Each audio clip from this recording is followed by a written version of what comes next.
দেশবাসী যেন শান্তি হয়, সকলে ছেলেরা যেন ভালো থাকে। নিজের ছেলেকে হারিয়েও এভাবেই দেশের সকল ছেলের মঙ্গল কামনা করলেন শহীদ আবু সাঈদের মা।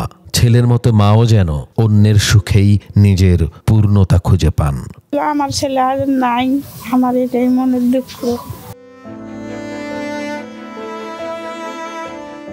রংপুরে নানা কর্মসূচির মধ্য দিয়ে পালিত হয়েছে জুলাই শহীদ দিবস। গত বছর এই দিনে বৈষম্য বিরোধী ছাত্র জনতা আন্দোলনের সময় পুলিশের গুলিতে নিহত হন আবু সাঈদ।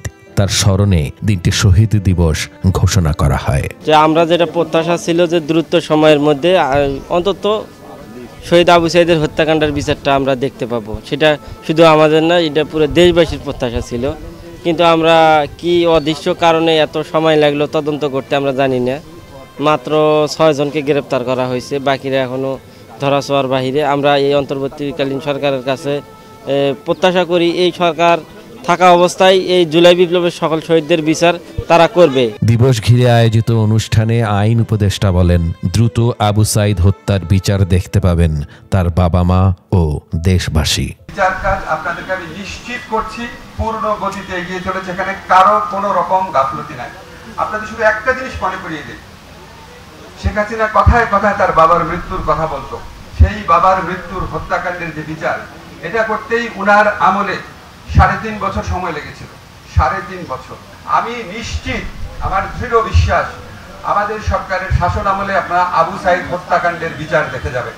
যদি আবু সাঈদের প্রতি, মুগ্ধর প্রতি, ইয়ামিনের প্রতি, আরো অনেক শহীদের প্রতি বিচার করতে হয়, বিচার করতে হবে সমাজটাকে সত্যিকার অর্থে বদলে দিয়ে। শুধুমাত্র একজন অপরাধীকে ফাঁসি দিলেই বিচার হয় না।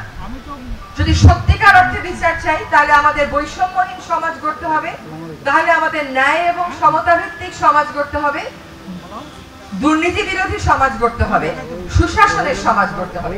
এই প্রক্রিয়াতে কিন্তু আমরা সকলে অংশীদার। কবর জিয়ারত আর আবু সাঈদ স্মরণেই রংপুরে শুরু হয় জুলাই শহীদ দিবসের আনুষ্ঠানিকতা। শ্রদ্ধার মিছিলে অংশ নেন ছাত্র, শিক্ষক ও বিশিষ্টজনেরা।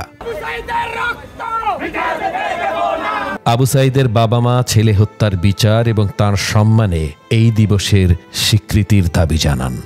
আর আমার ছেলের বিচার করেন, সরকারের যেন বিচার করে, দেশবাসী যেন শান্তি হয়, সকলে ছেলেরা যেন ভালো থাকে, এটাই আমার চাওয়া।